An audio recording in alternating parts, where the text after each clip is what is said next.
pledge allegiance to the flag of the United States of America and to the republic for which it stands, one nation, under God, indivisible, with liberty and justice for all. Roll call for the record. Kevin Ricketson. Here. Bubba Davis. Present. Jackie Boyd. Present. Robin May. Yeah. Santos Martinez. Present. And Chris Reed. We have a quorum. You may proceed. Perfect, thank you very much. Entertain a motion to approve the agenda. Also move. Second. All in favor, say aye. Thank you. You have a copy. I'll get you one. Mr. Chairman, we don't have a report from your secretary to provide minutes I from know, the I September was just meeting. gonna say, we don't have that, I haven't seen that.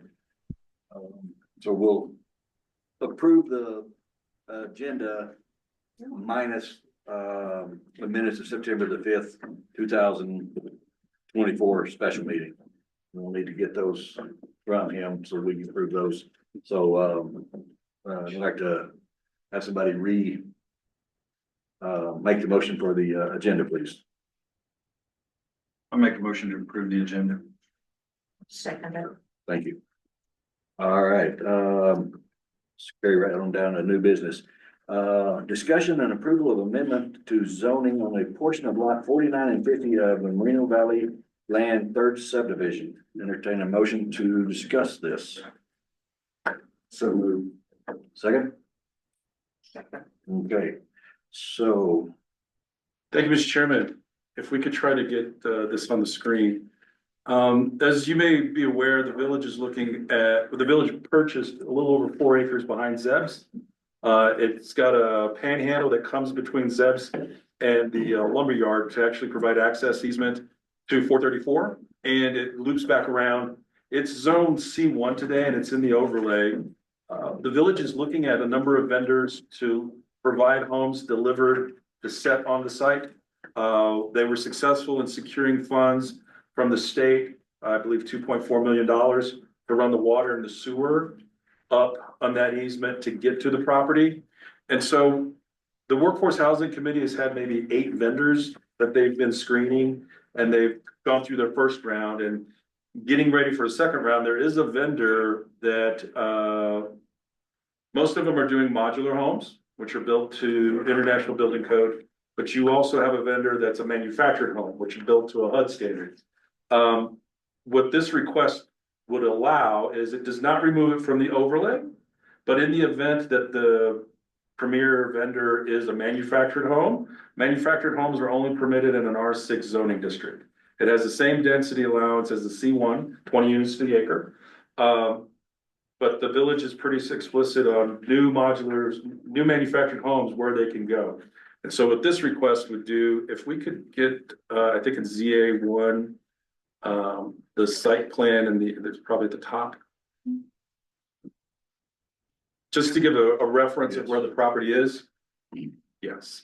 So you notice the panhandle that goes in front is on top of Zeb's. That's where the water and the sewer would come in. It'd go to the west and then it would come down. There's a preliminary design on the wall over here with a work schedule where the village is trying to get homes installed this year, to get people housed this year. It's a very aggressive timeline. I think people are working pretty quickly to go through these vendors, see who can actually make a deliverable on units this year. Some vendors are, it takes us 9 months to make a house. Well, we're probably not going to talk to you right now. But there is a sketch that our on-call engineer surveyor has prepared with a cul-de-sac that would come down the main portion of the property.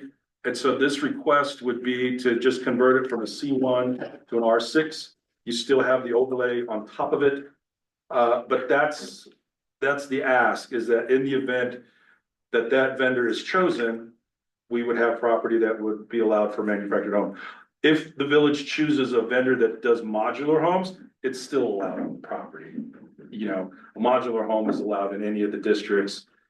It's just the other way around. We can't put a manufacturer. We're talking yoke and that's Correct.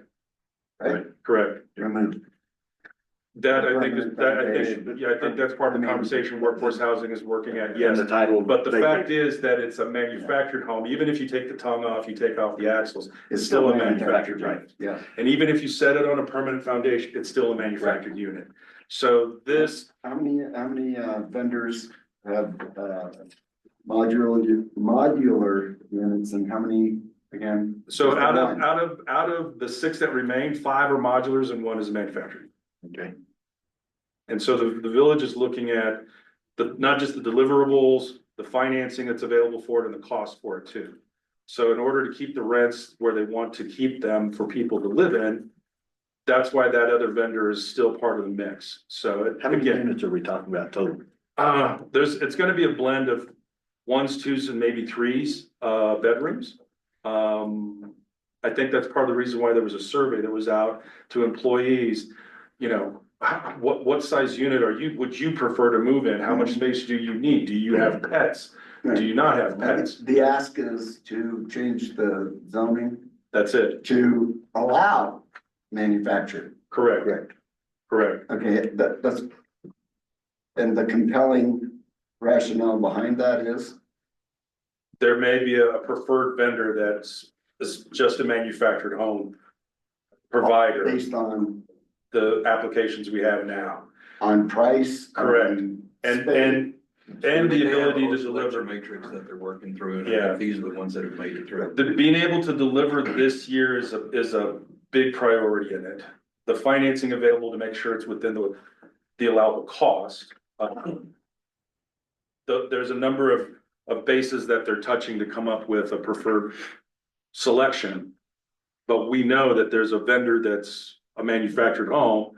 And if that's the route the village goes, we'd rather just deal with this now in the event that they choose it. It doesn't preclude modulars from being selected. It just adds, It just adds for the one.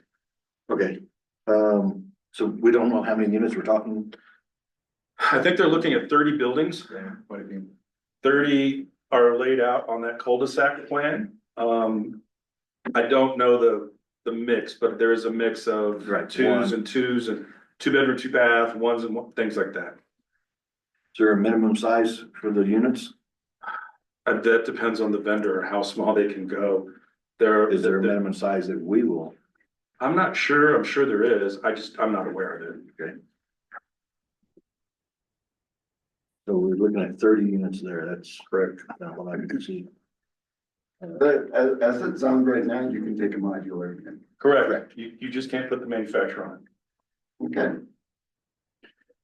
So the thing for the manufacturer is speed and how fast they can get it here and. just- All of them. All of the vendors are. I mean, putting- that manufacturer would be able to get here faster than a modular probably. Maybe. But that's So that's, something that is still ongoing, but we could see it on the horizon. okay. Any questions? I will say there was a vendor that does 3D concrete homes, 3D printing. But there were questions on the deliverables for time. How quickly can you start building? So, there's a reason why it's pretty quick to build a manufacturing house. I grew up in one. Yep. Any other questions? Any comments from the peoples out there? Everybody happy? Okay, I'll call for a vote to make, Wait, I did just think of something here.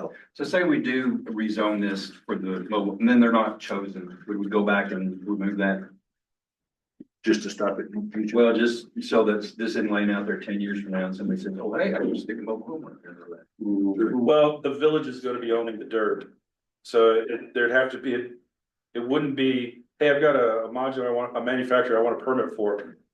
The landlord is the village. The dirt's still gonna belong to the village. That's why this is the village application on the property that they own. So you are always inclined to say, let's go back and make it a C1. We're keeping it in the overlay. I don't wanna touch that boundary. No. But yes, you could say, let's go back to a C1.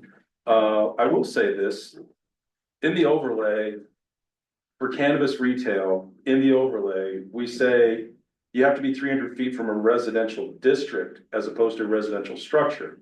Because it's a mix in the overlay, you can have residential and commercial on the same lot. So if this stays as an R6, then now there's a 300-foot buffer around it that you can't have cannabis retail But sales. it'd be the same thing if it's all modular. No, because if it was modular and it was a C1 district, that's different because the district it's the zoning district, right? So with this request, we're going from a C1 to an R. That would generate a Commercial buffer to a around, residential. that's correct. Yeah, so Commercial you're, to residential. we don't have a plot plan and they don't expect on it, this is a, but it does. It's germane to the conversation, that we understand what kind of landscaping and everything else would be surrounding this and what it's gonna look like. And have the, Yeah. And how many units, blah, blah, blah. and everybody around has been notified. and all They that. have, like I said, I've had one phone call and it's the owner to the west. Just how does this, there's someone looking to buy my property? No, we're talking about the 4 acres to the east. Okay. So, Would you, he have to share in that panhandle access? that Is panhandle, that part of his Is it an easement? that handle is a 60-foot easement. Is that, he's landlocked other than that? That's his accessibility to Yeah, the so street. that's- yeah. And there's another 15 acres adjacent to So there's that. value added to his property with this going in. Correct, Okay. correct. Wasn't there supposed to be somebody building behind that at one point? Yes, And then this. 83 townhomes. Okay, that's what I was thinking about. So And There's a that- question about the size of the sewer line and everything else. Right. Yes, and so we've actually tried to get that developer in contact. Hey, we're about to pull water and sewer. I mean, should we try to size this right? Or how ready are you? Right. And the village is really ready to try to get some things moving and set. They're still off a bit, so. Well, I will tell you that as much as I have been an advocate for workforce housing here for a very long time. And I have lived here for a very long time. And the slippery slope of precedent, et cetera, keeps me from voting in the affirmative for this. Because I think at some point we need to hold a standard. And I don't care if it's the village or who it is, but I think a modular house is far more appropriate than a manufactured house in this case. So I will be voting no. Fair enough. Any other comments? Okay, I will call for a vote to approve it. All in favor say aye.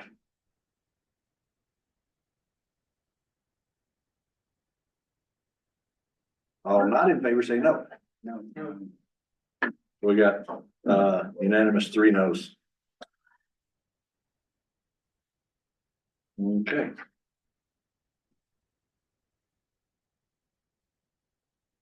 Just as a side note, if this thing took out the manufactured homes and threw that completely away, would that change your opinion? Then we wouldn't have to vote on this. It's already that So way. The only reason, But would it change it? Wouldn't, I mean, everybody be good with that? I'm just. I support using this property for workforce housing. Okay, that's what. I don't support having another mobile home park here, so I'm not gonna. Copy. That's where I'm at too. All right, perfect. And maybe it's not right now, but maybe 5 years from now. Right, who knows? How many things happen? And when the deed transferred on one across the street from where I happen to live, this entity paid no attention and allowed that to, and they're still there on septic tanks. So, like 3 of them.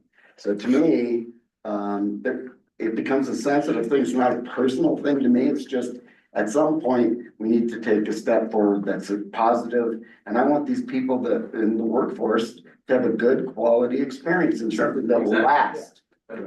So, Okay, cool. not be pulled out in the middle of the night. We'll move on to B, discussion and approval of a conditional use permit for 11 Halo Pines Terrace. I'll entertain a motion.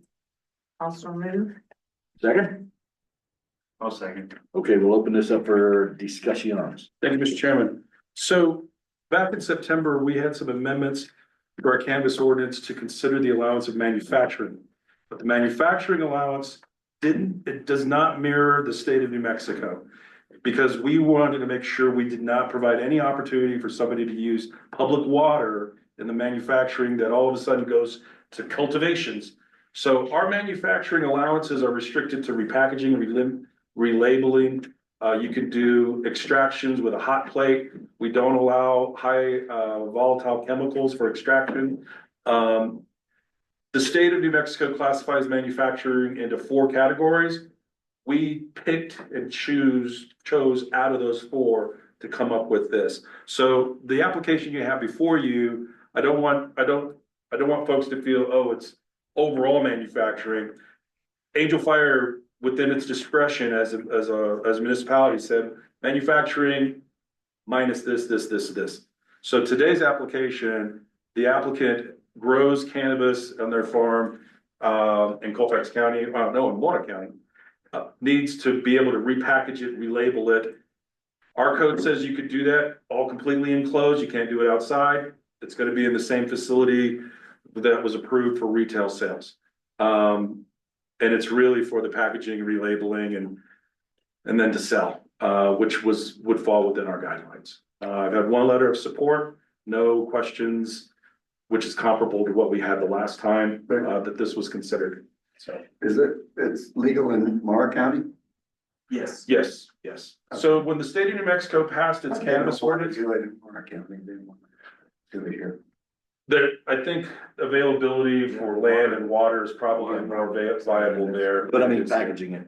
Why doesn't it happen in Mora since that's where it all is, instead of I happening think here? part of facilities and things of that nature, that if I'm gonna package it and then sell it here, being able to have that allowance in the building that I have now is what they're asking to do. So, and the applicants here as well. Okay, so why would you not want to just go ahead and do it in your place in Mora instead of doing it here? So the situation is, the way that we sell our cannabis is a deli style, and essentially we weigh it out for how, let's say you walk in and you want 5 grams, we weigh it out right then and there, as opposed to having everything pre-packaged prior. And with doing it that way, we have to have a manufacturing license. Okay, So it's an easier process for us, and we don't have to sit there and say, okay, we have to make, 500 1-gram packages, or, another 300, 3.5. So make them all 1 inventory. gram packages and sell 5 of them, you got your Yeah, five. then I'm losing profit on the packaging. But Raise your price. this is better to inventory and it's more efficient. Yeah, it's a lot more efficient. It's much easier Sure, doing I it get deli that. style, the way that we're doing it now, Right. because typically, I would have to, so essentially we grow a mass, and I don't have a manufacturing license down there either. Okay, So the Okay. manufacturing license is for up here because we are selling it up here. So I would have to do it up here. Does it make a better product if you do it that way, or? No, so rather than individually packaging, which we would have to get like nitrous, to like preserve the product in a much better way.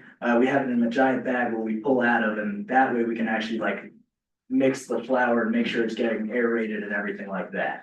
So it's just an easier process for us. I think we all might need to go over and see how this is actually done. No. Yeah. That the state of New Mexico gives you the authority I to think do the site process visits. is a lot more customer friendly than the 70s. Yes, no, it's Yeah. definitely. How would you know? Are you speaking from experience? I've heard that. I've heard that.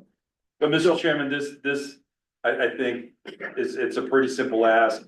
The term manufacturing Yeah, is offsetting because it gives this connotation of maybe of an industrial More packaging. activities, but it's literally really taking from not. a big bag and taking a little bit and putting it in a Understand. small bag. My only concern, and this is just me personally, my only concern is if you say yes for manufacturing, and we're all, thinking, oh yeah, it's just gonna be doing this, but we now conceded to manufacturing. What happens if, no, you gave me manufacturing? That's part of the conversation we're having at the end of this meeting with the other code amendments. Okay, so that would extend to other making gummies and all sorts of stuff, is that? So- Yes. You know? With making gummies and stuff, you have to extract THC using solvents, Right. which we're not trying to. No, do. I understand. That's. Yeah, you're not, but the but- next guy. No, But if you got rid of Our it- village ordinance doesn't allow the solvents to Have- happen. I You're get it. right. The only thing that we allowed was the extraction really with a hot plate. Because Okay. we didn't want to get across the line where somebody says, I've got all these rights, and the next thing you know, That's I'm my concern. on- cultivating and all that. But we took those corrective measures up front, Okay, and then at the end of your agenda, there's another, a code amendment, it's For more water. like belt and suspenders. To make sure that we're never gonna cross that, so. And I know what we're coming up on that, but my devil's advocate to that is, then why did you allow them knowing you weren't gonna do that, you were gonna do this? Is it just a way to get around? I mean, is somebody gonna come back and haunt us? I don't want any grief. I mean, that's my big deal. I don't want, Well, also, sense of manufacturing, when it comes to edibles and whatnot, I believe you have to prove that you own water rights or you have the water rights from where you're producing, which we will never get up here, right, you know. I can get those online. Gotcha. I mean, but that's my only concern is I don't wanna get into a. We don't either, we don't wanna have an issue So whether. is there any way to say manufacturing and then have an agreement that says it will only be repackaging and relabeling of cannabis? We already say that, our code already says that. Okay, so it Our does say- code already says Okay. that, yes, All right, yes, then, I'll trust you. It does. okay. Anybody got any questions? Anybody wants to go visit and, walk through? No, just kidding. Yeah. So all in favor, say aye. Aye. All opposed, say nay. Ayes win. Thank you, Mr. Chairman. Let's get Zuni circle. Okay, yeah. Oh, Zuni. Okay, this is item C on the agenda, is discussion and approval of a conditional use permit for 14 Zuna Circle. And the other. Zuni. So, yeah, Let's start with the site plan, And which one? that one, the site plan. is what my- it's 25-002 site plan and approval. So you're good. Okay, so I need a motion to discuss. Do I have a motion? Motion to discuss. I'll second it. Okay, so now let's open this up for discussion. Okay, what do we got? What are you doing? Why are we doing it? Thank you, Mr. Chairman. This property owner over time has bought out the cul-de-sac at the end of Zuni Circle. I think it's 5 lots total. They move here full-time now. They're would like a new garage and an apartment above the garage for when folks visit and family. The house is gonna remain, the existing garage will remain. New garage is shown on the site plan. And if we go to page 2 on that, I think. Yes, so here's the elevations. Yeah, I couldn't see where it showed the new garage. Oh, the ad, that this one over here. Okay. Yes, That's yes. it. And if you go back one. So it's got a garage, it's got an existing Just give me structure Page 2.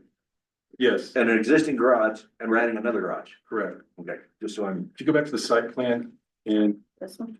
Yes. Right there. there you go. So the first floor has utility storage. There's a carport, 2-car, actually it's like 3-car garage. Stairs in the back corner, and then you would go up to the living quarters that matches most of the first floor. If we can scroll down just a little bit. Yes, so it doesn't go over the bottom right corner of the garage, and it doesn't go over the carport. And I can't tell from there if it goes into the storage or not. But you've got 2 bedrooms, a kitchen and gathering area for when family comes over Yes. and friends, that there's an actual place to stay on site. Right now, since they weren't full-time, people could come and I'm here for this weekend and then I'll go for Christmas. But now if they're here full-time and people are coming in and there needs to be more space. We've received no letters or phone calls. Okay. Is it, what utilities are there? Is it gonna share septic or? So utilities there include water and power already because they serve the main structure. So they'll have to tie into the existing septic and maybe upgrade if they need to. But water's already available on there too. So it seems kind of like they probably are gonna have to upgrade this septic. More than likely, Yeah, And expand the beach field, et cetera. or put it in the whole separate. well, the property's 3 acres, a little over 3 acres. I get that. So it's got the room to do that. I think that's part of the reason why they've combined the lots at the end of the cul-de-sac. How long have these lots been combined recently? The last combo happened, I wanna say in August, the last two lots. See, that's where we're getting into the same thing that we had with Mr. Right. Then we denied that one. So I don't want to get into, what I'm leading up to. We denied somebody else doing this. They went and bought two lots, combined them, and they were gonna build a house and this over here, and they're gonna rent this out and build this, and then over here, they're gonna live. And we denied that. So I don't want to get into a problem with them coming back and saying, why did you let them do it? and You didn't let me do it. Well, every case stands on its own. I understand, So- but still, it's there. And I mean, it's just something, so there's 5 lots there, they just bought 2 recently? No, they've bought all of them, it's just they didn't combine them until recently. Okay. So they're legally combined. They've all finally been legally combined. I think they've owned them. But again, you can combine 2 at a time, right? So if they're doing 5, it took a while to do that. So what I can buy precedents, 3 at a time. Either way, they couldn't do the 5 all at once. They had to do several applications to get this. are you saying that because this body disproved, it didn't allow one, we're not ever gonna? No, allow- I'm not saying that. I don't wanna get into, well, they just bought this and, they're doing the same thing and we said no on this one, but you can say yes on this one. How do you avoid it? That's one of the things that I talked about last time to avoid it is stop it. I think the difference Very well. between, Mr. Right. Chairman, and both applications, I think in the last application, you heard the applicant say, I'm really gonna rent this out. Right. I'm gonna build this to rent this out. This applicant saying, I'm not renting this out. I just need space for family and friends to come over. I think that by itself is a difference in both applications. Otherwise, the floor area for the second unit is less than the main unit. It's on the same property that's over an acre, this one's over 3. Right. So would still comply with all the other standards that we have, but again, in this one, the applicant has said, this is really for my family coming in, whereas the other one made it pretty clear That they were gonna rent that puppy out. that they were gonna live in the main structure, but they were gonna rent out the second structure. Right. Yes, Right. that's kind of where it was. And these people. Are you hoping to make a comment? I'd be more than happy to when it's appropriate. Okay. And these people have owned, that's where I was trying to get to. These people have owned this for a period of time. It's not like somebody just came in and bought that just now and gonna do it. And that was kind of the part of the other one was there was already existing people there and they came in and bought these 2 and then tried to do that. So these people have owned this for years, based on what you're saying. Correct, and their house is there, they've got a garage there Yeah. now, and the other one was. So there is we're some gonna build- differences in this, is where I'm leading up to. Please. Mr. Chairman, Commissioners, Clerk Strickland, Mark Manley for the resort. As we know, I'll be really brief and I appreciate the focus and concern on precedent. We had that issue before, and I just wanted to clear that up. As Mr. Santos Martinez said, this is a living quarters that's above a garage. However, the applicant here, to my understanding, has said they're not intending to rent this out, whereas the applicant in the previous instance on San Juan Drive made it clear that that was their intent. There was some discussion on the San Juan Drive issue at the council level where one of the councilmen was concerned that we passed it once, so don't we have to pass it every single time? And I can see this commission struggling with that right now. These uses there's a big difference between when all of the adjacent neighbors come, or any of them that get the notice and say, I do not want this in my single family home R1 zoning district, versus everybody coming and saying, I have no problem with this at all. Here, and I think that's where you can hang your hat on being bound or not by precedent. These are case by case. That's why it's conditional. And I'm here on behalf of the resort, but not as a property owner this time. So I don't have an opinion on whether you all should approve or deny this, but just to focus on the fact that in terms of precedence, all this does is sets the precedence for Zuni Court, for Zuni Circle, and nowhere beyond that. One of the one of the councilmen at the last go around was saying, you know, we had approved this in other areas many years before my house was even built. So there was no way for me to object to what was proposed across the street at the time those other precedent-setting decisions were made. That's why they shouldn't be considered precedent-setting. So that's really all I've got to say on this. You know, again, the resort doesn't have a particular opinion on what should happen on Zuni Circle. However, we do believe that when R1 is to be trampled on, that there's always the right of adjacent property owners to make their voices heard. That's it.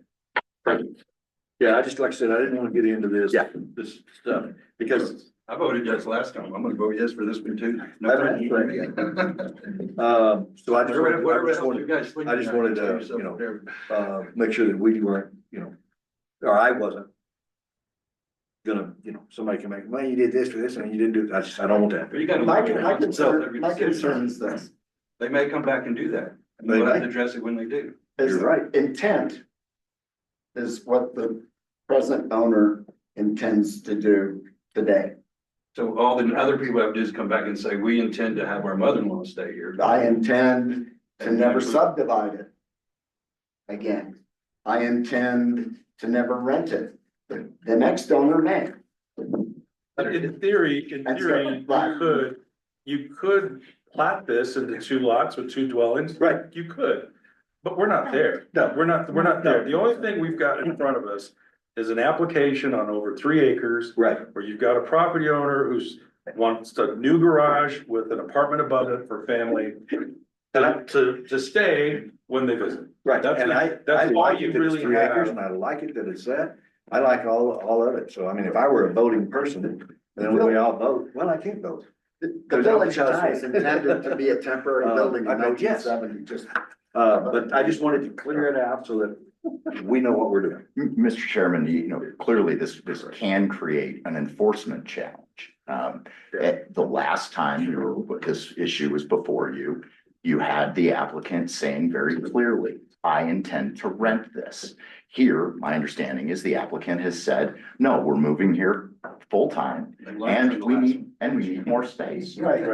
And I do think you've got to go on what the applicant tells you. And when they say very clearly, I intend to violate this, you've got to take them at their word. Well, yeah, And- go ahead. Sorry. No, go ahead. I was gonna say, there's 2 aspects. The one that you just said, and the other one is I run out here and buy these 2 lots and try to do this. These folks have had, that's why I asked the question, have they had this property for a period of time? They have. So everybody knows that they've got it. So that's where I'm good with that. Indeed, and in both cases, the applicant could simply subdivide and build another house. Right. Okay. Thank you. Yeah, Any other? Go ahead. no, I mean, there are distinct differences. I agree. There's a cul-de-sac, it's not, there's tons of stuff here. Right. To unpack, but also there was the intent when this was subdivided as R1, that there be 5 different dwellings there. Correct. Right? And that they be different owners or different. Could be, yeah. And so I'm always puzzled, and I understand the affinity for a house that you've had for a long time and the family memories and all that stuff. But it's always kind of like, well, why don't this valley is full of other properties that allow you to do this. I don't understand how we continually end up in this place where the original intent of the subdivision is now being challenged because they can. Become one lot. And so there are areas that are R1 that have tracts that this would be perfectly appropriate in as well. Right. So that, I guess, that's my issue is, and with all due respect, Mr. Manley and the setting of precedent and everything, I really believe that in the public's mind and what I am gonna hear in the post office. Is that you set a precedent. And at some point, this town, we're living with metal buildings in places, we're living with a lot of precedent-setting grandfathered things. And I don't intend to continue to create self-inflicted wounds. So I will be voting against. Mr. Chairman, the other thing I'm gonna add is that the only thing in our purview today is a property that's over 3 acres, which beats the minimum clearance of 1. Right. Has a main dwelling unit on it today, Existing, that existing, was the other thing. too. wants an accessory to that main It's composed structure. of more than one lot. So Correct. The original intent was to build more than one building on these sites. And they've made the proper application. Right. They've put forward to say, we've been here as property owners, we now wanna stay here. Right. We just need more room, more space. Yeah, I will say overall, though, that's the whole reason why staff feels, this is the reason why it's a conditional use. Right. I So you understand. look at these at case by case basis, that the argument for precedent, I think, goes back to what was testified before. The circumstances in this application aren't all the same. no, Right. No, It's in a cul-de-sac, I right? understand. It's against a green belt. there's already It's a not- structure there. It does have a structure there. And Right, so I'm not, as staff, not too concerned about this slippery slope of precedent because they aren't the same. Perfect. The only thing that's the same is the application, right? Right. That I want an accessory dwelling above a garage. In this instance, the house is there. In the other instance, all of it was gonna be a new building. And that was. Yes. Whenever we did all of that, and we made this, because I was on that thing when we did all this. Our intent was just what we're talking about. The house is already there, you got this, I actually wanted it more land, but anyway, it didn't work. But the house was already there, there was already an existing structure, and you had this, so everybody knew that that was a possibility. So that was my thought on this, so I'm gonna ask for a vote. All in favor, say aye. Aye. All not in favor, say bye. Bye. Robin's bye. All right. So that's Thank you, a, Mr. Chairman. that's a yay. Pull up, the site plan. All right. The next one, this is the one that everybody's hearing about. 25. It's the biggest thing in growing in the world. It is the fastest. Anyway, discussing an approval of site plan application for 12 San Mateo. Fourth from the top. Okay, need a motion? Also moved. Second? Second. So we got a first and a second. Let's open it up for discussion. Mr. Chairman, we have on the screen the site plan for the new pickleball court with the access off of Country Club, I believe. So this is zoned R04, and in an 04 district, if you'll notice in your book, when you go to an R1, it says front yard setbacks 25, rear yard setbacks 10 or 20, side yard is X. And in 04, there are no standards. It's give us a site plan. Right. And build to the site plan. Correct. So what you have here is access on the south coming up to behind the tennis courts. Then you've got a pro shop and your pickleball courts. So Olympic Park is to the west. There's been a lot of consideration to be manageable of the wetlands that are around it to the north and to the east. So it stays away from that. If you go to the second exhibit, because the 04 says, give us a site plan to build at, we've included the elevations, not that one, the other, It's back on. Tell me. This is back, go back to your left. second from the left. Right there. That one, yeah. So That's the- elevations show two-story structure at roughly 28 foot in height. For your consideration to match the overall standards for site plan approval in this instance for this zoning district. Other zoning districts, you just need the site plan, you don't need elevations.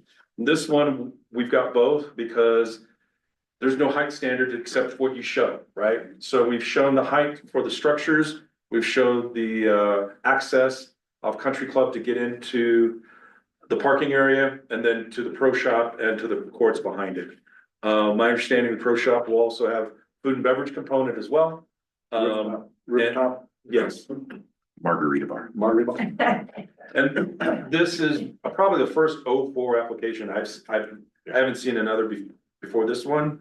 But this is the reason why we're taking these steps, because 04 doesn't say, hey, parking is, front yard setback is 50 feet, or it's not in an overlay. So we have to review the permit based on what's been considered and approved by this board and the village council. Perfect. This isn't our bailiwick, I know, but that drawing right there, you're gonna dump tons of snow on your staircase coming up. Oh, that's. Honestly, like, so you might wanna look at that, but that's. Well, not- it's an outdoor report. I don't know who's gonna be in winter in an outdoor court. I have shoveled. Yeah. Okay, well, Mr. Chairman will be out shoveling stairs. I've actually got one at my house outside. I mean, yeah, if you look. Fair at enough. that, if you wanna go back. there on that. My only, which is that one, yes. Thank you. That one there. And this is a question. Have they given any consideration whenever we first started with this, we had phase 1, phase 2 of having more than 8?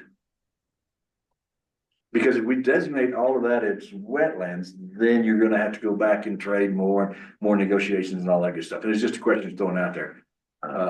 Perhaps Mr. Rakes could weigh in on that. I'm not aware of any expansion plans, Well, but that doesn't whenever mean they we- don't no. exist. Whenever we being the Angel Fire Pickleball Yeah. Club brought it to the resort, Mhm. when they talked about it, we had phase 1, phase 2, and phase 3, because phase 1 was 8, phase 2 was 16, and phase 3 was lighting on parts of them.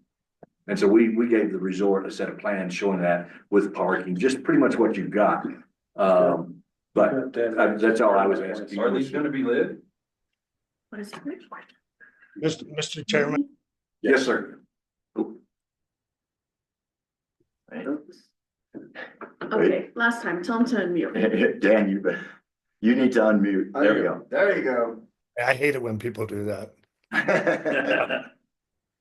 To answer those questions, we don't have any immediate plans for expansion. If you look at the site plan from the top, the 20,000 feet view, you can tell there's a lot of wetlands in that area. There's creeks running through all over the place, and the number one question that I've been dealing with for the last 2 years is, why is it taking so long?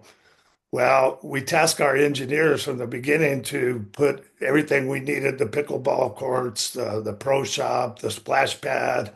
We're also going to have a disc golf course for people to play on without disturbing any of the wetlands. And I think that they did a remarkable job. With that said, now there is some room it would be west of the parking lot that's not wetlands that we could consider in the future. But I think our immediate task is to get these pickleball courts built, the pro shop built, and the splash pad and the other amenities. I do want to mention that we're doing this project in collaboration with the Property Owners Association. They've contributed money to this project, as well as one of the chairlifts that we're putting in this summer. So we're very excited to get this project going. The plan, as far as the construction goes, is to focus on getting the courts built, number one. We're already talking to Renner Sports, who specializes in building these type of courts. And then work on the pro shop and the parking lot and everything else. So it's an exciting project. I think our engineers did a remarkable job, and we're excited to get this going. We've already got it in the hands of contractors. So we're excited to get this thing going. Thank you. Yeah, the only reason I asked that is last summer and the summer before, there's been over 60 plus people sitting there to play, and you figure out there's 4 people to a court. Yeah, that's a lot of nothing. So that's the only reason I was asking. But no, I'm happy to see it. I'm ready to start. And to answer your questions, I'm sorry, Mr. Chairman, to answer your questions about the lighting, we don't have, we are running electrical outlets to the areas, but we don't have plans to put the lights in at the beginning. So But we are running electricity out to those areas. Okay, okay. Any other questions? All in favor, say aye. All opposed? What are we waiting?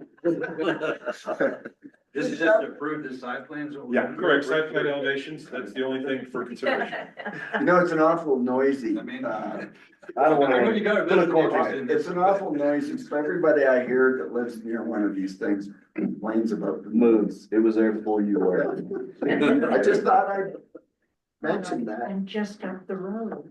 Yeah, I know, you're gonna be hearing them all night. So is there, do you have anything? I do not. So, okay, all in favor, say aye. I All opposed, say no. One eye carries it. I vote aye too, so two. Thank you. Thank you. Robinson, aye too. With my eyes. Thank you. Said it with your. I looked at it with my eyes.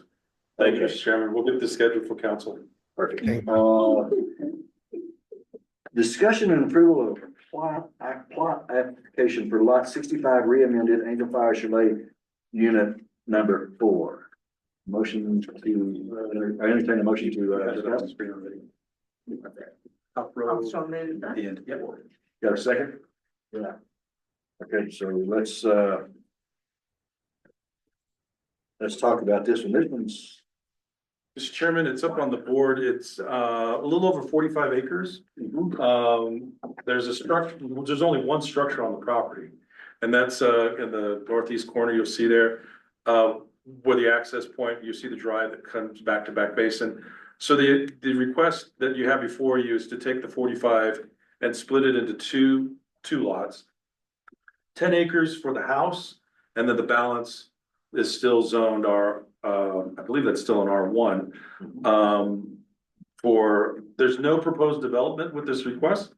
There's no proposed need for any utility upgrades because it's just to split the lots in two.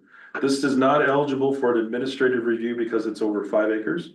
So this is the reason why it's being brought before you as a panel of the Plan Commission, is because the overall size of the request exempts it from administrative lot splits. But again, there's no accompanying, hey, we're gonna put 6 lots over, no, it's just a split of a 45 acre lot into two, one for the main structure at 10 and the balance at 35. There's no other permits that have been submitted for development on either lot, but the request is to split it into two. The applicant is here as well if you have further questions. perfect. My question is why? Yeah. Well, I've been here 40 years. If you come to the podium, we can get you, Of course. and just give your name and address. Joel Goldblatt, 181 Back Basin Road, Mr. Chairman. This is actually has been over many, many years, a combination of 14 lots. And our intention was to keep it that way, but due to personal circumstances, we have been trying to sell this home for 4 years now, 4 different realtors. And the comment that continues to come back is people don't need that much land. So the realtor's suggestion and what we're proposing is to literally put 10 acres of the house that exists with the driveway that exists, and then leave all the woodlands, the meadow, and there's a running stream protected with 35 acres. So it's a 1 to 2 subdivision, although originally this was 14 lots that we combined. The other property balance has all this access available still on Back Basin. I think kind of like in the northwest corner, you've got some level spots too, where you don't go down into the creek area, where if somebody wanted to build a home, there's a high point that's pretty relatively flat. Again, we don't have any applications for any of that. We're not applying for any But permits. that in theory is a possibility for someone to do it, should they take the balance of it. And they don't want to go through the expense to build a driveway all the way down. There's plenty of spots up along Back Basin where that could occur. That said, it would still only be one house because the zoning district would still remain. We're not changing any of that conditions with this request. We're just taking a 45-acre piece, splitting it into two. The only balance that could remain is one house on the 35. So again, So this isn't a request to, like for workforce house, it's none of that. This is just split it, and what could go on the other lot is one house. And there's spots along the road that are level that they can still get a good address and visibility on the road without having to go down. Thank you. Just trying to figure out exactly where this is on Back Basin Road. It's about It's- two miles up from. 2 miles up? Chile. It's the part that does this. It's the big V on Back Basin Road. It's This right here? Switch back. Yeah. There's a driveway right before the Correct. curve. Yeah, Yes. yeah. The driveway is on the northeast side. So today, Mr. Chairman, all that's 45 acres, everything in that V, basically. And all you could get on the other side is just, again, one house. You have one house today that's now gonna be standalone on lot 1A or whatever that number is going to be. Right. But there's no other request with this application. Okay. And this is just, I don't care, but, so once you split it, now you've got 2 lots, you're gonna be paying 2 sets of dues? You would, I assume so. Okay, well, the new Just people wanna- will. I just wanna make sure you get your money. Appreciate that. Mr. Chairman, you've got some other folks in the audience that. Anybody else?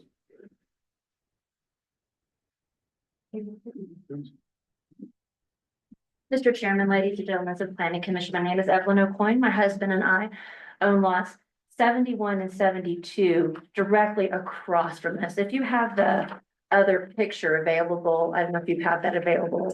It's not on the screen. Well, what If you was, zoom out, I think. what was mailed out here, 71 and 72, we basically run along this entire edge of this property. Yes, sure. So here. When you, yeah, Here's 72 and 71, our house is on 72, but we bought this and combined, so we own this 12.8 acres here. Right here, so basically we face this entire edge of the lot here.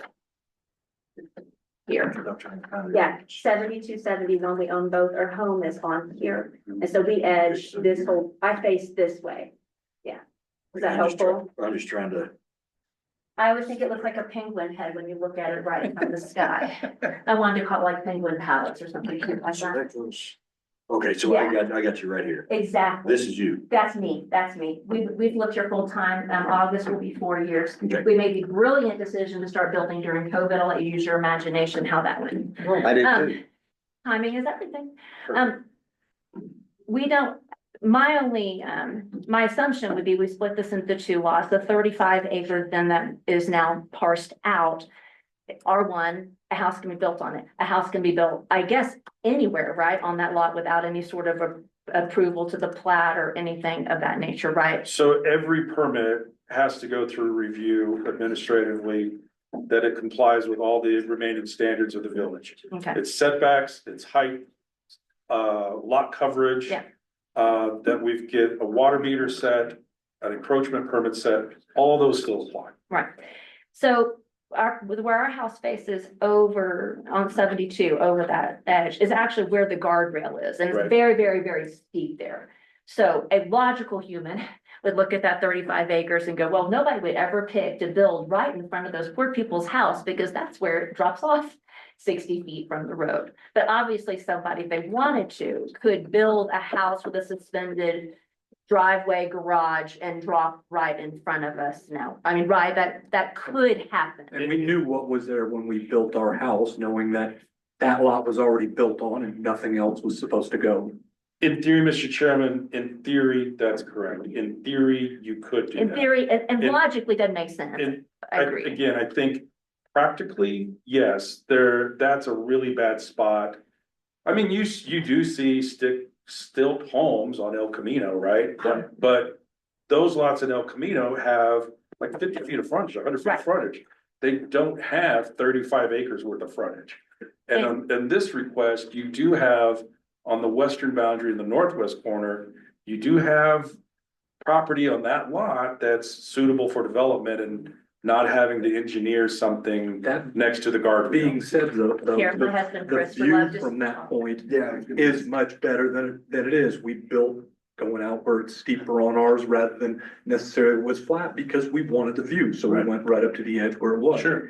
And when we want to make sure that whatever, if it's split up, that's fine. But we want to make sure that somehow somebody couldn't go build where I'm then looking at a house when we knew we were looking at woods, basically. Mr. Chairman, I'm gonna venture to say that if somebody wanted to put a second driveway on that portion of back basin by the guardrail, I don't think our public works director would approve that permit because of the grade elevation. And it's not like it's a drop. It goes, It's I mean, literal. like it was blown out, like, Right. here's the guardrail, and, I mean, we have guardrails on things that drop off pretty dramatically around here. This was actually enough of a drop off, they actually put in a guardrail. Right. So it's gotta be like 60 feet or I something, don't- 50 feet. I don't wanna speak for Kurt, but I feel that if you have a encroachment permit request for a driveway that's coming off the road that just drops, I don't know. I don't know how we would approve that. I will say, the driveway that's there now has a gradual run to the north to get to the house. You're not doing this. There are some properties on Panorama Way, I don't know how they do it in the winter, but in this instance, I would think the village would look at a new permit for construction, and if somebody proposed that, their driveway is gonna have to be somewhere else. Yeah. Specifically, what are you asking for? I guess we're voicing Your concern. our I concern understand that. that if it's this 35 acres now, I don't wanna say is open season where they could put a house, but it's open season where they could put a house. Well, and I think in the process, like what Sanchez is talking about, there is a step for you to come in and Okay, voice your objection and bring out the fact that this was all one property. And you would probably have some, I don't know, my eyes, some decent standing. okay, I think that's really my question, is why. Mine too, because I bought my land knowing that this was, I wasn't gonna have to jack around with a bunch of Right. nonsense. And I think that's it. I wanna know if we would You have know, a, guarantee nothing. Of course, guarantees. To have but if there would be in the process a way for us to have a voice if that was what was going to happen. I think that's mostly my concern, understanding what the protocol would be in that particular situation, since the situation is obviously changing. I don't know that the village wants to get into a point where we approve something that's just a hazard, right? Yeah. And that whole guardrail part of the property, there's a reason for the guardrail, there's a hazard. I don't know why we would try to split the guardrail for a drive approach.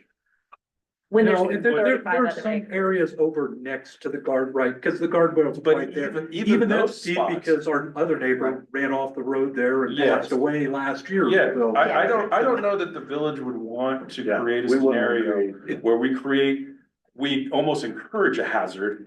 Because it's not in the guardrail, but it's near I think anything on that side of the road is pretty hazardous to begin with. Yeah. Yeah. But that said, from a cost and a permitting perspective, the western property line of this proposed split has areas that are viable for new home construction. And again, we're only talking one house. Well, we are now, right? It could come whether they want to come. The next split. person wanted They to want split to that split 45 to that. 35 And to going- 25 to. Going back to a year and a half ago.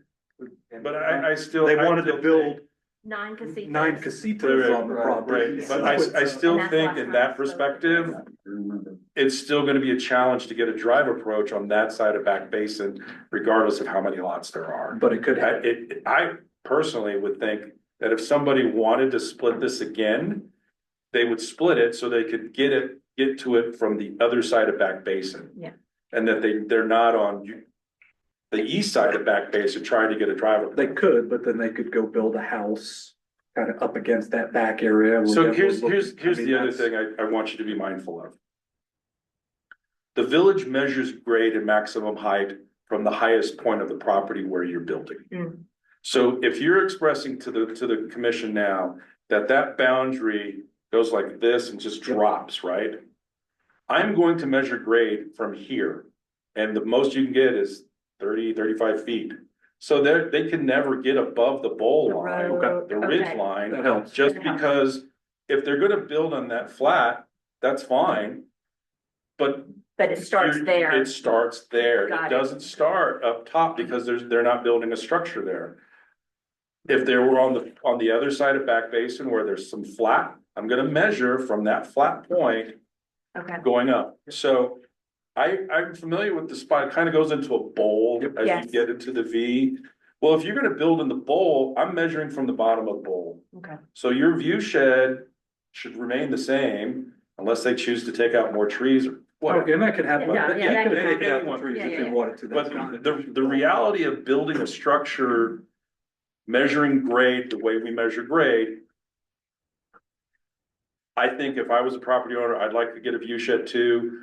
I don't really get anything in the bottom of the bowl. Yeah, there's a I'd get there's a lot of something better. deterrence against Yes. it happening. So So- just wanted to express our opinion. The fact that I don't think we would approve a drive approach. Right. But second, the house couldn't be built up there. It's gonna be built low and even at a maximum height, it's not gonna get above that ridge line, if that helps. That's all I. Doesn't set a precedent then where other lots can just be split. I mean, and this is kind of going back to one of the conversations we had earlier is Step up to the podium, so you Yes. can see on the recording.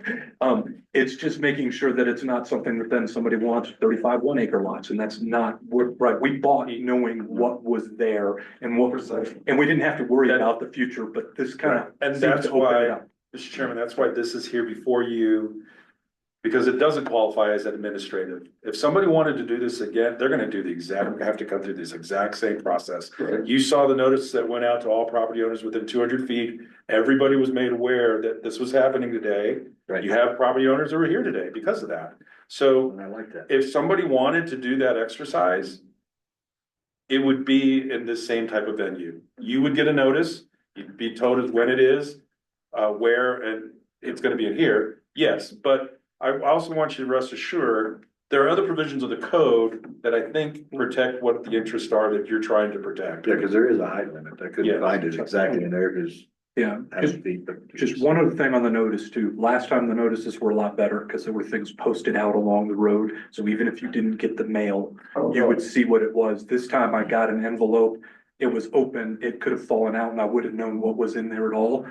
And it was a fairly short notice, so trying to notify people better because we have 2 or 3 other neighbors that could be impacted by this. They may not even be aware of it because one, they're not full-time. so Right, that's what I'm gonna say. That's the ones down below you, is not full time. The only difference, Mr. Chairman, the last time this property came before the board was a zoning amendment. Yeah. So zoning amendments require something. So that's the reason. That's fine. Just wanted to Thank you. voice our side. Any other comments?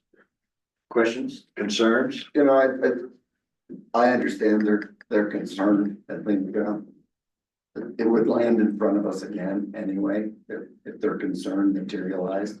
Exactly. And, you know, it's 35 acres. Obviously, the highest and best use of that property is not cliff dwelling off the edge of it. I think it's probably interior for the same reason Joel built his inside the property to be in nature. So I really don't see it happening, but, I am glad that if somebody did come forward with that they would have recourse, come back and we would look at that again. I'm always concerned that the subdividing just continues on That's my and concern. the combining and all that. But we're not talking about 3 acres, we're talking about 35 acres. Correct. For now, For now. for now. Correct. And any future application of this size, it's gonna come back to you as Come back to well. us. Because it's over 5 acres. Right. Anybody else have any questions, comments, or concerns? All in favor, say aye. All not in favor, say no. Motion carries. Thank you, Mr. Chairman. Thank you very much. Everybody says aye. It could be. I could say. Let's no. try to get the. This next one. Last one. Yes. That's the word document. Did you get, has everybody had a chance to look at this code? I did. Yeah. Okay, let me do this first. Discussion and approval of a proposed amendment for Title IX, Chapter 11, Article C, Section 4. Need a motion to discuss. I propose we discuss. Say, So, okay, let's open this up for discussion. Thank you, Mr. Chairman. I'd like to submit one amendment to what went out in your packet. You'll notice there's a reference to Plan Commission and Workforce Housing Committee. The recommendation should just be Plan Commission. The statutes only reference this body, Lodgers Tax Committee. Okay, It doesn't, if there's nothing in the code that spells out Workforce Housing Committee. I was gonna. So- I prefer just to keep that language to mirror the other provisions of code and state statute. State statute has no reference to a workforce housing committee, even though the village has one. In the future, I just want that one reference point. So we've had 3 developers approach the village to build new housing in the overlay district,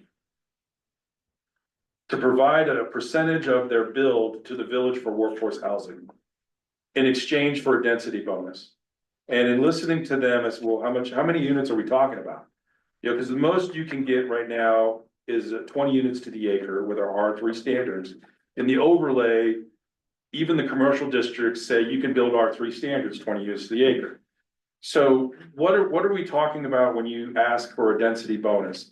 In my head, I'm thinking like, well, in the city of Dallas, you can get 120 units to the acre. No, we're just talking an extra 10 units. Oh, okay. So the proposal you have before you kind of blends some conversations that are going on in different parts of the village. There are independent developers that are saying, if I could commit X percentage of at least 10% to the village or someone for workforce housing, could you let me get to 30 units to the acre? Okay, so that's part of what we're hearing. What is workforce housing? So the state of New Mexico has 2 classifications on income levels to fall into an affordable category or workforce housing category. Workforce housing is defined by New Mexico Finance Authority as an individual or household who earns up to 300% of the average median income. Affordable housing through Housing New Mexico, formerly known as MFA, Mortgage Finance Authority, was 150% of AMI. So you had anybody at or below 150 was considered affordable. Anybody at or below 300 is workforce housing. What does that do? Well, in talking to the Finance Authority, 300% of AMI for Angel Fire means anybody who's earning up in 2024, $138,000 is eligible as a candidate to find housing. What does that mean? That's a police chief, that's a fire chief, that's a principal. That's a lot of people in addition to everyone below that threshold. That's really what it means. At 150%, which is what the village secured for the workforce housing project that they're trying to build, that fund came from Housing New Mexico. That's at 150%. So that's $98,000 if you're at or below $98,000, you qualify in an affordable unit to be eligible for one of these spaces. So the proposal you have before you just takes the higher threshold that the state of New Mexico has and just works down. So anybody who earns 50,000, 98,000, up to 138,000 would be an eligible candidate for one of these units. Okay, that's the ceiling is 138. Okay. For today. So every But- year, every year, the US Housing and Urban Development Department adjusts those numbers. Every April across the United States, they go Colfax County, they go through metro areas and say, this is AMI for 2025. So that's why that language is in there. That number is always going to change over time because that's how the standards are and the state of New Mexico takes that number from HUD to apply for funding and options for their programs. I have a million questions. Absolutely. These are individual units, they're PUDs, they're what? That are being proposed typically. I Individual mean, in units. terms of density and. So some of these developers, 2 of them were looking at a townhome product, Okay, and these are for sale. some for sale, some for rent. Another developer was looking at apartments, just actual 2-story, 3-story apartment buildings. So you have those units available. Right. The properties we're talking about One's 8 acres, another one's 7 acres, another one is a little over 3 acres. So even on the bigger ones, you have where you could put a rental and you could put a for sale product, right? I think what they're also looking at is a mixture of incomes all around. If you start in a rental unit and you want to buy this unit when it becomes available, you could do that. Is part of the conversation. And all these developers have asked for this The only thing they've asked for is as an incentive. correct. Can I get to 30 units to the acre? If I guarantee at least 10%. And the way this language is crafted is there's a screen review, right? Sure. That you guys could say, yeah, okay, 10's fine. Well, we'd really like 15.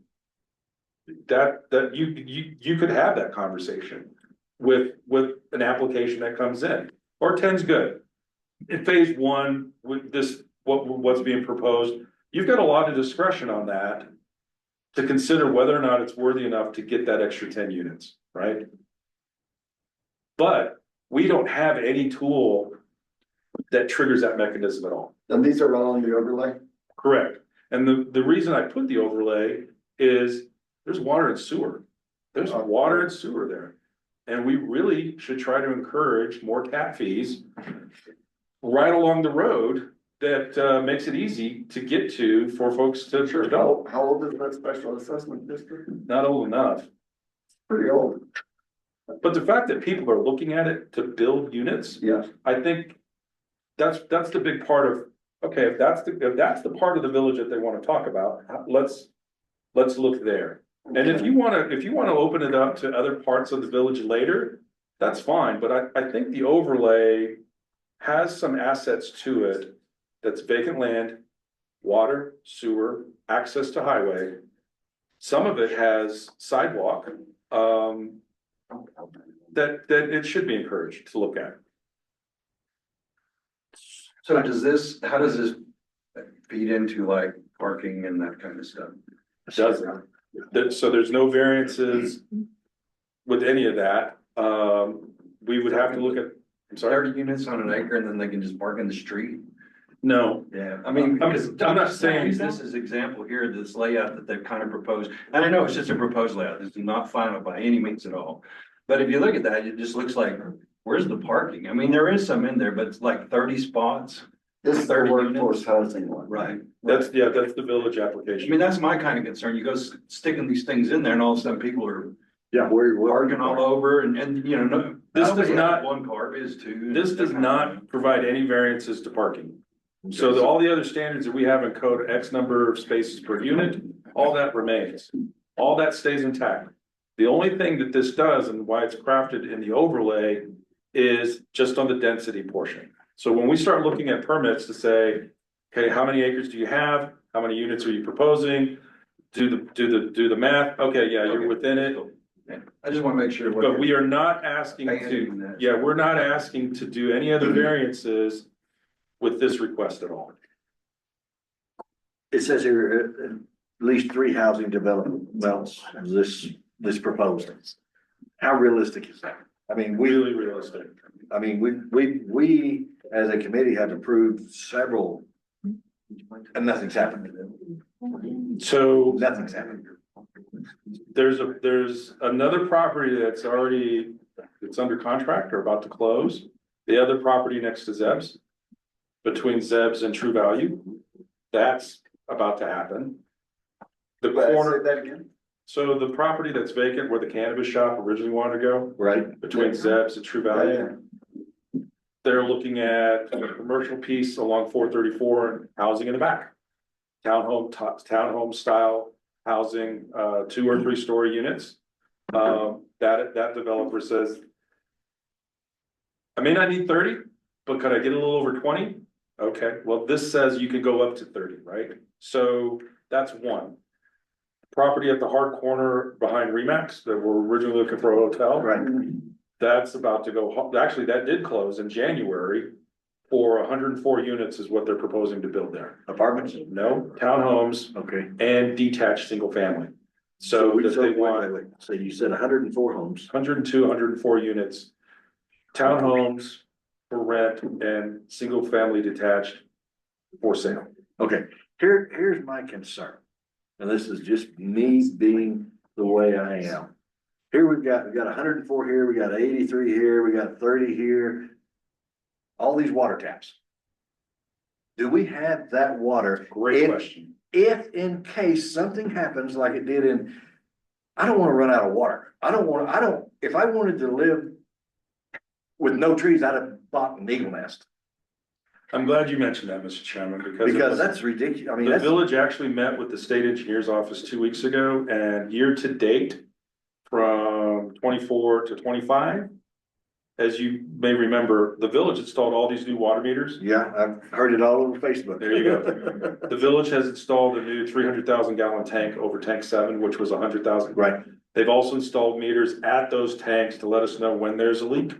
Now, instead of in the morning, state engineer has revealed, and this was public testimony, year to date, the village has saved 300 acre feet of water in 1 year from these infrastructure improvements.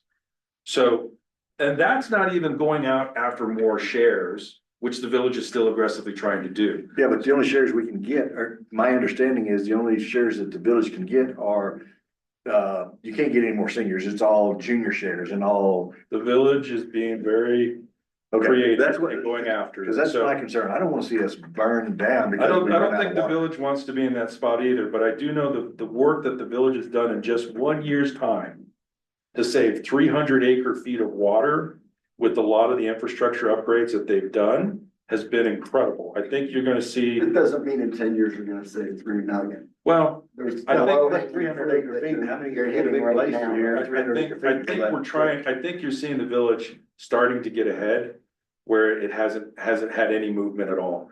Where we've actually had the funding to get tank 7 replaced finally, to make sure everything on that side of the mountain has the right pressure and service.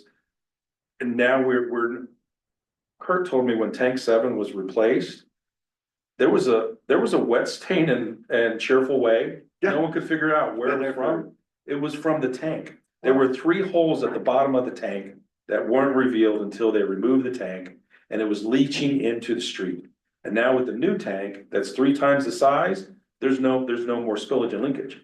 So if the village continues on this path, and I think the other part of it is people are wanting to live here because they can't get anything anywhere else. You're not Right. seeing any new development in Taos. You're not seeing it in Red River. You're not seeing it in Eagle Nest, but people want to live here.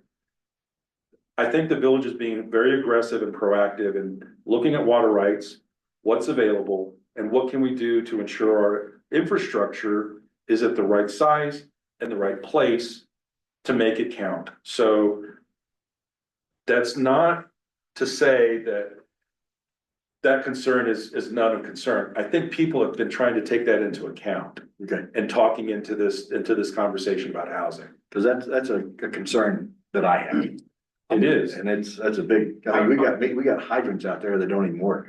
And I share your concern too, but I mean, as far as this right here, I'm comforted by the fact that they may be entitled. Correct. And we may consider these requests. That's correct. So there's a couple of steps in here, I think, where we can consider these on a case by case basis. And that's And the, sometimes it's not gonna make sense and sometimes it is gonna make that's sense. right. Yeah. I'm okay with this as it is because of Yeah, those. like I said, I just wanted to bring that up because I sat there and I got to thinking about how many have we approved? I mean, we approved over there behind the grocery store, we approved over there by the golf course, we've approved this. How many meters could that be? And then we're looking at all the rest of this. Do we have enough water to service all of these and protect our valley from fire threats? That's my concern.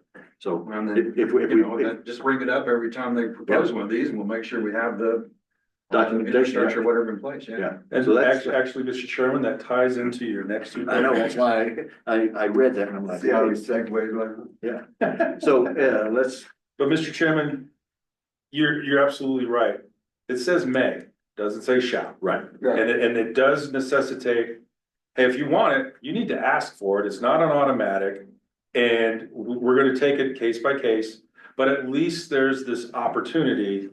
I'm comforted that we're looking at 10 units extra. We're not looking at 50 units extra, right? We're not looking at, hey, if I'm gonna give you Still. 10%. There will be a Units in there in saturation that point at some area. point where Lot. you can't That's- build them yes. because nobody will buy them or use them or Right. whatever. I've seen a preliminary layout. If you look at that property as well, just like you saw on the pickleball courts with the wetlands, they have to take into account Right. there. And so there are portions where you're gonna see townhomes for rent, a lot of open space, because you can't do anything with it. Right. And then you're gonna have detached homes for sale.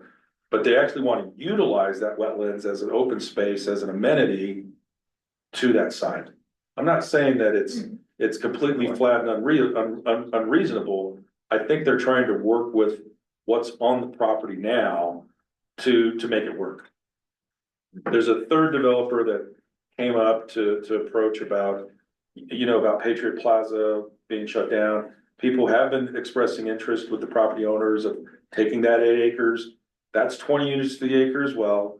I just don't know where those conversations are. Patriot, refresh my memory. The one that got shut down out here. Where J&A's is, and then the 2-story building in the back that they converted to 13 apartments without a permit Right, or a licensed contractor. They wouldn't do that. they've got to take it down. They gotta fix it. They gotta fix it, they gotta take it up to code and then get a permit and bring it up to code and then they can deal with it. So this is important because the state of New Mexico actually has affordable housing funds that one developer was looking at to get, I think, $750,000 to fix that building. That's well.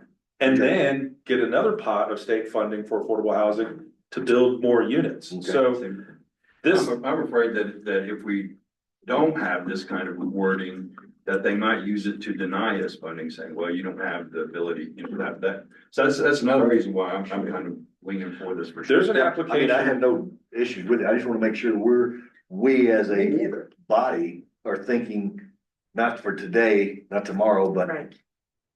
that's a lot of units to be coming online. Do we have the water to support it? Cause I don't, like I say, I don't wanna be like California. We got That's why people. hydrants right now that are dead. I So, definitely don't want to be like California. I'm glad. Put that on the record. You are. So on item F, the discussion and approval of proposed amendment for Title IX, Chapter 11, Article C, Section 4. All in favor, say aye. Aye. Motion carries. Thank you, Mr. Chairman. There, Robert, I'm gonna make you happy. I didn't ask for names. G, and we got a note saying let's consider these two together, for this code amendment. So I'll just discussion and approval of amendment to Title IX, Chapter 2 and Title IX, Chapter 7. Motion to discuss these. Do I hear a second? Okay, let's open this one up for discussion. Thank you, Mr. Chairman. This goes back to this conversation you've had at this hearing about water. Today, our code does not allow anyone to have any agricultural commercial rights, period. Right. We don't have it. Right. Because we don't have the water for it. There's a But you concern. just said we had water. Well, we have water for people. Right. But the concern is somebody would try to make an end run and have commercial crop productions because it's silent in our code, which means it's prohibited, right? So the concern is, well, what if somebody says, well, you didn't say it? Right. This amendment says it, so that we don't have a situation where somebody tries to tie into public water or crop production. So this amendment has two parts, but they mirror each other. Okay. We define what is commercial crop production.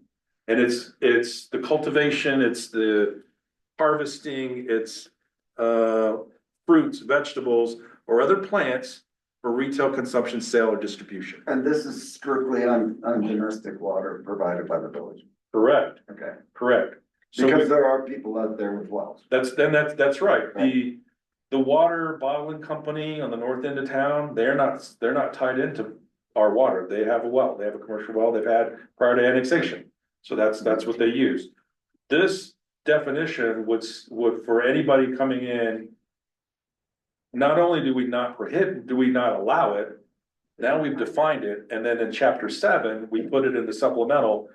you can't tie into any public water source, Okay. period. Okay. So- That's, I like that. So this is not just the concerns of our overall water value and availability, it's. We don't have anybody growing alfalfa off of public water. We don't have anybody growing corn off of public water for retail consumption. This is We just have a couple of people growing herbs and things like that for personal consumption. greenhouses. I wouldn't say that. Maybe they sell them over here in the market on Sundays. I never sold anything over there. I'm growing tomatoes. I'm just saying, there's I know. people that do that kind of thing. I have to And, I mean, does that them too? This is, I would, I here's what I would add. I would add in the definition, Mr. Chairman, if we could add, this is always a main use. So in those instances where somebody has a backyard garden Or like these gardens over here that the. at the church, community Gardens. or yes, whatever, yeah, that community garden church is an accessory to the church, right? The main purpose of that property is the Lutheran church. It's not the garden. That's accessory to the church. The garden behind your house is accessory to your house. If we add the term I think we need- subject, this shall always be a main use. It doesn't impact that person I've got extra tomatoes. I'm gonna go to farmer's market, Right. put them in a basket. That's not covered by this. Right. I think we should add that in there just so that. there This is- shall always be a main use. Yeah, that, just, and then just clarifies it even more. I mean, like I said, I know one lady that does grow her own like lavender and those kind of things, and then puts in bulbs and those kind of things and then sells it over there. Yeah, the intent is What's not, your, like, the intent is not for that. It's for somebody who just, Right. hey, I got this 17 acres over here by the Girl Scout Ranch and I'm gonna tie into the water meter. And No. start growing alfalfa or marijuana or whatever, corn. Yeah. So with those changes added in there, we have any other questions? Anybody? Any questions, comments, concerns? We're cutting you off. All in favor, say aye. Perfect. So we'll get those two things, that language added in there. And, if there's nothing else, I'll entertain. If there's nothing else, I'll entertain a motion to adjourn. I'll show you. Second, all in favor? You must have ordered Dan.